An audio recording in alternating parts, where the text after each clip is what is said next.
Welcome to the Published and Paid podcast, where we share book, business, leadership, and life lessons in 20 minutes or less to help you build a thought leadership brand and business. My name is Jasmine Womack. I'm a former middle school language arts teacher turned seven-figure entrepreneur, and I am glad that you are here. Let's get started.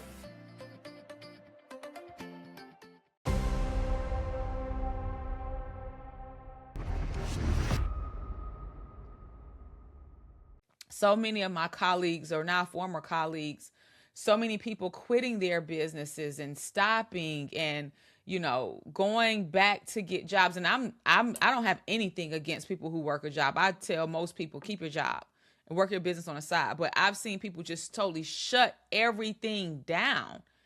And I don't understand just shutting everything down. I believe in pivoting and making adjustments, right? But what happens when you're not willing to make adjustments, or you don't sit down and think about how you can still operate in your business, but do it in a different way? I think that some people's rigidity and their refusal to make adjustments and their refusal to see things or look at things from a different perspective, honestly, is what drove them out of business. Because I don't know anybody who enjoyed the work that they were doing who just quit. Like, I'll be totally honest with you. There were people that might have been making a lot of money, like I was with one of my offers, and it's just like, you know what? I don't want to do this in this way anymore because it's taxing.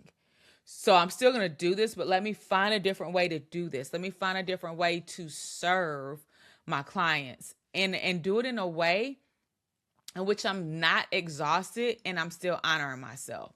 And so scaling down freed up my time. It gave me more peace of mind, and it allowed me to create a model that really, really felt aligned. And I was able to model that for my clients. I was able to model what the pivot looks like. I was able to model what the adjustment looks like. I was able to model trying new things, right? Like, when you're scaling isn't always about doing more.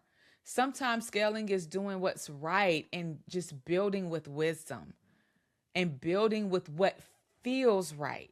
And I think a lot of us, we know what feels right to our spirit, but we ignore it. And when you ignore it, that's when you're going to step into overwhelm and all those other icky, emotions and feelings. Okay. And so risk taking can definitely feel scary, but you don't have to be fearless. You just got to be faithful. I want you to remember that.